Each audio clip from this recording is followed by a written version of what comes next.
Hello everyone. As you know, there are many ways in which you can teach a second language. In this case, I'm talking about English language. In this opportunity, I'm going to talk about teaching by principles. To be even more specific, I'm going to talk about cognitive principles. What are cognitive principles? Cognitive principles are the ones that relate mental and intellectual issues. Of course, regarding learning a second language. As a first principle, we got here automaticity. Automaticity. When we talk about this principle, we must mention children. Why children? Because they acquire the language subconsciously or unconscious. That means that they don't pay attention to form, they don't analyze any grammar rule, they just acquire the language. Even, I can say that when you were a child, you didn't use to study grammar rules and things like that, and even your parents didn't tell you, okay, son, to express your idea, you must have a sentence. In a sentence, you have to have a subject, a verb, and a predicate. A subject is the one that you're talking about, and the predicate is what it is said about the subject. You didn't learn the language in that way. So, automaticity refers to that fact. So, you acquire the language in a subconscious way. That means that you don't focus on forms, you don't focus on grammar rule. And also, you are not aware when you're speaking that you have to think about grammar and structure. You just spread your ideas as I am doing it right now. I'm not thinking about, oh my goodness, I have to use subject, as I said, oh, I have to use the second verb here. No, it is not like that. That's automaticity. Let's move on to number 2, meaningful learning. Guess everybody is used to it. Meaningful learning leads you toward better learn retention.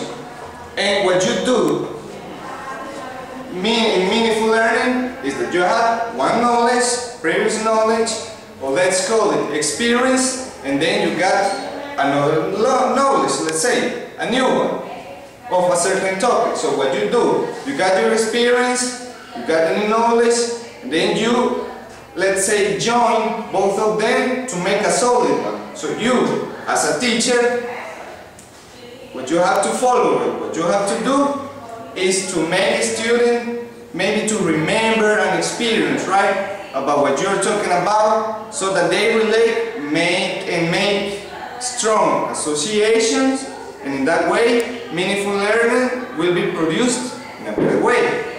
Now, that's regarding meaningful learning. Let's move on to number 3, anticipation of reward. A very important principle. We got here Skinner, a psychologist, right? And he says that the human behavior, it is better driven if it is a reward before telling maybe what you have to do. That means that maybe a candy, right, could be a reward. While speaking, for sure, because we are talking about learning another language. As I said, in this case, English. So basically, in a very basic way, as I said, that's what you have to do.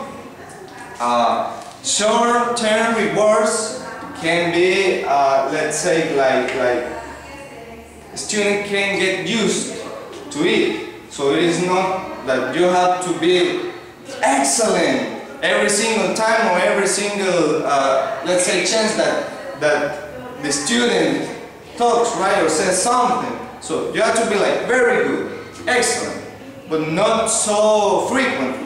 That's what you have to take into account in this principle. In intrinsic motivation, I got here John Dewey. John Dewey was a psychologist that said and established that what faculties to a human being to learn or to go to school, let's say, it's something that lives within him or her. And that is what we call motivation.